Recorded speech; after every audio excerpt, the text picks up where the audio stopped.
Okay, beginning saxophone players want to make sure that you have a video to help you out with your beginning notes on page 4 and 5 in your Essential Elements book. So, some things you need to be aware of and make sure that you are very careful with. Your reed is a very, very important part of your instrument. You can see there's a flat side to the reed and kind of a curved side to the reed here. So the flat side of the reed is what is going to go up against the mouthpiece. You have a mouthpiece and a ligature. The ligature is the part that holds the reed on, okay? You've got to be very, very careful with this mouthpiece. If it drops, it'll crack, and this one's actually cracked on the edge, and it squeaks a little bit, so you don't want to crack that mouthpiece. You were given a good mouthpiece to get started out. Your ligature may have screws on the other side, so you're going to have to put the screws that way if you have a metal ligature, okay? You can look in your book on page 3, I believe, to make sure that you're putting your ligature on correctly, but I'll help you with that.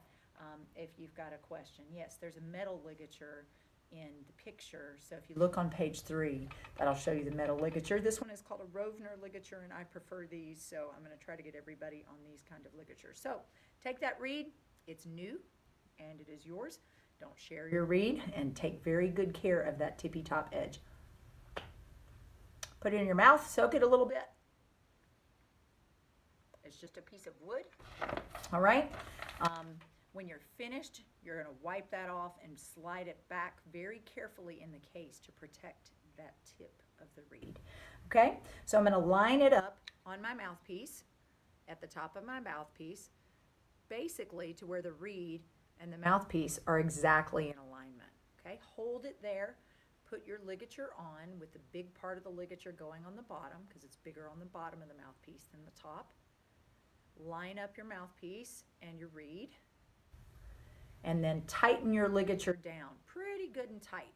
You should be able to move it just a little bit, but you want it to hold on there pretty well. When you put your ligature on, it makes a great sound. Kind of sounds like a duck teeth on the top. Wrap your bottom lip around your bottom teeth, and then wrap your lips around the mouthpiece. Okay, you're going to put your lip on the reed about halfway down the reed. When you put your ligature on, it should go right below that curvy part of the reed, okay? It should make something like a duck call, okay? So I'm going to take my saxophone. I'm going to put my mouthpiece down for a little bit. Take my saxophone out of the case very carefully. This one has the neck strap already on it. The first thing I'm going to do is put that neck strap on to make sure that my instrument is protected in case it falls down a little bit. So take your instrument cap, the body cap, off of the top of the instrument. It's very important to keep up with that because there's an octave key right here that has a little ledge that's bent up above the saxophone body, okay? We've got to make sure that that octave key does not bend. So this body cap piece protects that piece from bending. Be very careful with that. So I'll take my neck of my saxophone, twist the neck in, and your screw right here should already be loosened up a little bit. Loosen it up a little bit, make sure you can move it in. You want to line the neck up pretty much to where this rod is, right underneath the neck there, okay? Line up the neck there so that it sits off to your right side a little bit. Tighten that neck screw down so that it doesn't move.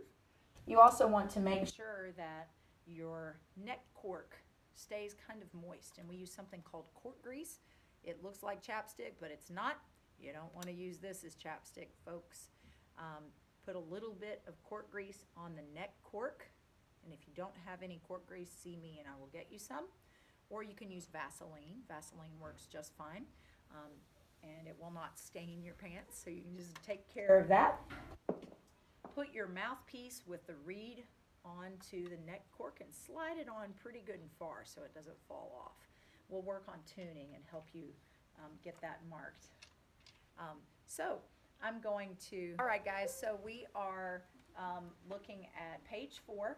I've got my instrument put together now with the mouthpiece set kind of angled so that when I sit tall and my neck strap is up higher, I can reach the mouthpiece and without having to slouch over. Okay, you're going to hold the saxophone with your right hand thumb underneath the right thumb hook, and then your fingers wrap around over the keys, 1, 2, 3, and your pinky key, or your pinky has 2 keys. Your left hand is a little bit different. There's a black dot usually on most saxophones. On the back, your thumb will stay there unless it's on the octave key, okay? And your octave key is here. So your thumb's going to stay on that black dot, wrap around all these palm keys on your left hand. And I need for you to say this for me. Skip, finger, finger. Okay? So we're going to skip the first key, put our finger on the next one, skip the little tiny next key, finger on the next one, and finger on the next one with the little mother of pearl dot there. Okay? Your pinky gets all of these keys, but we're not going to use them for right now. So skip the first, put a finger, skip, finger, finger. So skip, finger, skip, finger, finger. That's very important that you make sure to put your fingers on the right keys. Otherwise, it's not going to make sense. So if a key is colored in the book, that means you press it down. If it's not colored in, you don't press it down. So I'm going to change my framing here just a little bit so that you can see the keys on my saxophone as I play. Almost done. And I'm going to do page 4, number 1, which is a D note. So your thumb is down on the octave key in the back. Remember, skip, finger, finger. 1, 2, 3. Right hand, 1, 2, 3. That is our D note. It's going to sound like this. Remember, you want to put your teeth on the top, wrap your bottom lip around over your bottom teeth, and then wrap your mouth around the mouthpiece and blow. And it might squeak like that. That's okay. So what you may have to do is try to put your mouth a little bit farther on the mouthpiece or a little bit off of the mouthpiece. You want to keep your corners nice and tight so that you're not poofing your cheeks. Here's number 1 on our D. Try it with me. Ready? Rest. Take a breath with me. Do it again. Hold it nice and steady. Try to hold it out for 4 beats. Here's number 2. We're going to tongue on the reed, not on the very tip, but kind of on the flat part of the reed, very lightly. We'll tongue together. Ready? And number 2. And if it squeaks, it's okay. I've got a chip in my reed and a chip in my mouthpiece. That's all right. Try it again. Ready?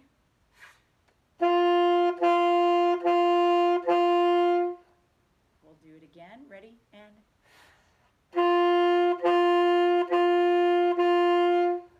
all right, here's number 3. Number 3 is a different note. We're going to take our thumb off of the thumb key and just put our second finger down. Now you can't change fingers and put it on a different key. If you do that, it won't work right. So skip, put a finger, skip, put a finger, finger. Now we're just going to lift our first finger and lift our third finger and lift all of our keys on our right hand and play a C note. That's a C. You need to memorize it. Ready?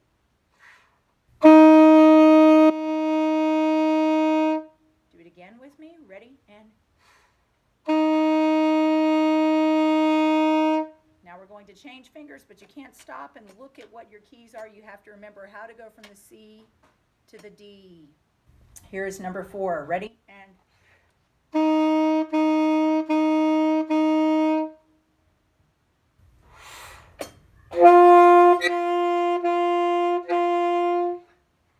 number 5, you can see only has 1 dot down. We'll put our first finger down over the correct key. Remember, skip, finger, finger. Lift your second and third finger, and that is a B note. Play the B with me. Ready? And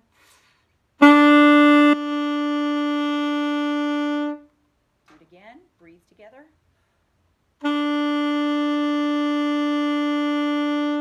Here's number 6. So we change notes. B to a C. We flip-flop fingers, but make sure you get it on the right key.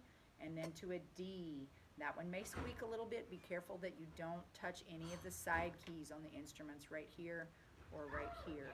Okay, here's number 6. Here's number 6. Ready? And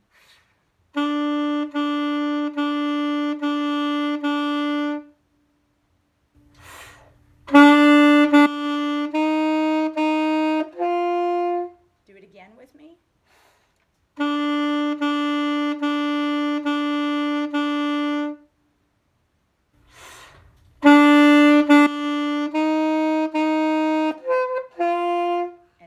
If it squeaks, I want you to keep trying to control your lips so that we don't have that problem. When you're finished playing your saxophone, take your reed off first, wipe it off, slide it back into the case with the flat part of the case against the flat side of the reed, and put your reed away.